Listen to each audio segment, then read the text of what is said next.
angket sekarang suaranya gimana, Bang? Solid. Di fraksi solid, teman-teman relawan 01 dan 03 juga sudah membuka komunikasi. Ini kan gini, siapapun yang mendiamkan kecurangan juga berlaku curang. Siapapun yang mendiamkan kejahatan juga melakukan kejahatan. Siapapun yang mendiamkan kekerasan sesungguhnya juga ikut melakukan kekerasan. Artinya kesadaran ini mulai nampak di seluruh rakyat kita, pendukung 01 dan 03. Di bawah kita sudah mulai komunikasi, kita sudah mulai ketemu. Hak angket sepertinya akan berjalan, dan itu adalah pilihan konstitusional. Hak angket itu adalah hak yang diberikan oleh konstitusi pada DPR, dan tidak boleh ada satu orang pun atau satu kekuatan pun yang melarang hak itu untuk digunakan oleh anggota DPR. Apapun kepentingannya, tidak boleh. Kalau dia coba melarang hak angket itu, artinya dia larang adalah digunakannya hak konstitusional. Apakah keinginan untuk mengajukan hak angket itu dari PDI Perjuangan sendiri akan disampaikan? Kalau sekarang sepertinya sudah jadi keinginan rakyat. Hal reses besok itu, Bang. Bukan masih sidang, Bang? Itu sangat teknis. Tapi kalau ditanya misalnya apakah kita siap mengajukan hak angket, sangat siap. Apakah rakyat juga setuju diajukan hak angket, sangat setuju. Apakah menggunakan hak angket itu sesuatu yang konstitusional, sangat konstitusional. Dan tidak boleh ada satu kekuatan pun yang menghambat konstitusi bergerak. Semalam Sekjen Nasdem bilang belum ada komunikasi resmi dengan kubu Mas Ganjar. Kalau persoalan resmi itu gimana sih? Harus bareng-bareng gitu loh. Enggak, ini dunia politik. Kita saling berkomunikasi di setiap levelnya kok.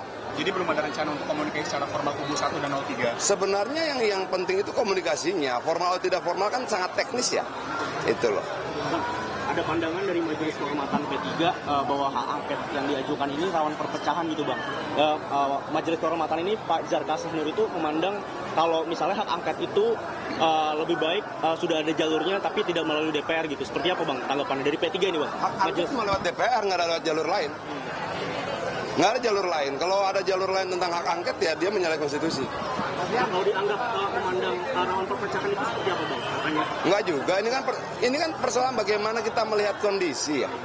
Dan saya lihat bahwa kecurangan itu kan rakyat sudah melihat sedemikian vulgarnya tuh. Ketika pulang dari TPS mulai bercerita satu dengan yang lain, ada begini loh, ada begini loh, ada begini. Masa sih? Iya, ada begini, ada begini. Dan rakyat semakin tersadarkan. Ini yang orang bilang, engkau bisa membohongi beberapa orang untuk beberapa waktu, tapi tidak akan pernah bisa membohongi semua orang untuk selamanya. Tapi lebih tegas P3 bilang malah belum mengambil keputusan, Bang, soal hak angket ini, Bang. Sebenarnya gimana, Bang? Yang jelas bahwa hak angket adalah hak konstitusional.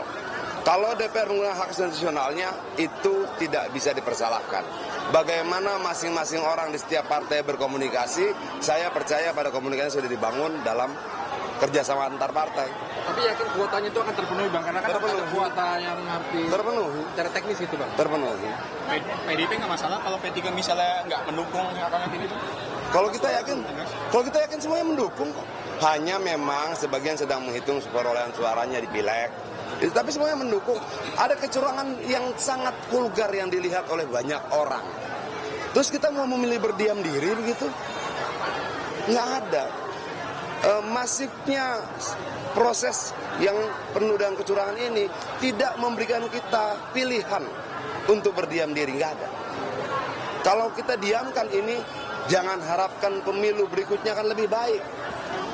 Orang yang berkuasa dengan kecurangan akan mempertahankan kekuasaannya dengan kecurangan dan dengan kecurangan dan kecurangan. Orang yang berkuasa dengan kebohongan akan mempertahankannya dan kebohongan kedua, ketiga, keempat dan sebagainya. Sudah itu kok aturan alamnya. Tapi kalau objeknya apa? Ini ujungnya apa, pemakzulan Jokowi? Nggak ada yang bicara pemakzulan Jokowi, angketnya belum berproses kok. Tapi ujungnya? Mana kita tahu? Kalau objeknya apa sebenarnya, Bang? Karena kita kan mau KPU membongkar Bawaslu bukan eksekutif, Bang.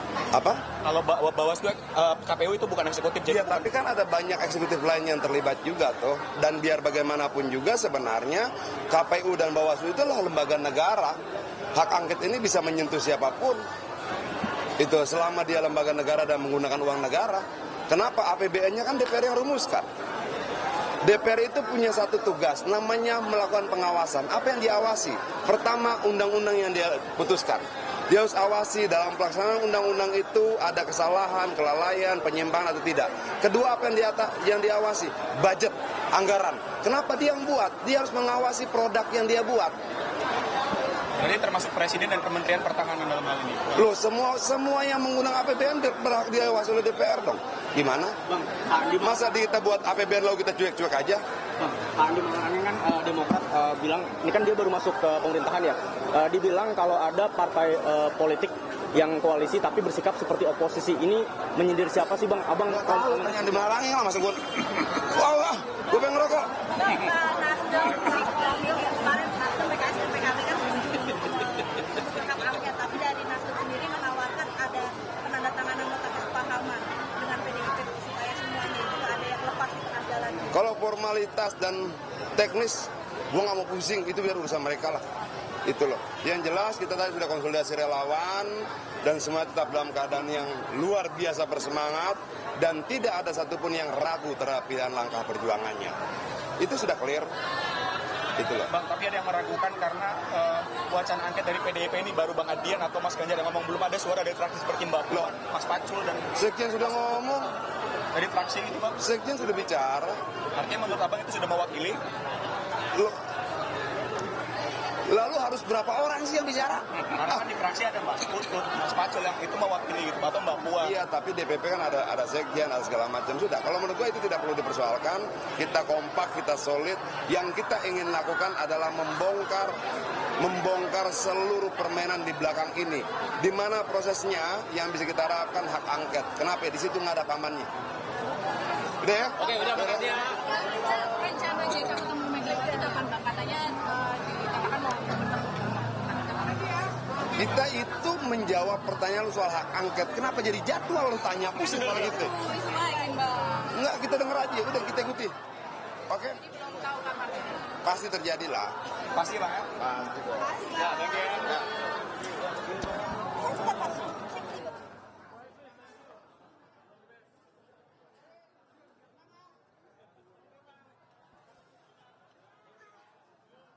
Jangan lupa subscribe ya.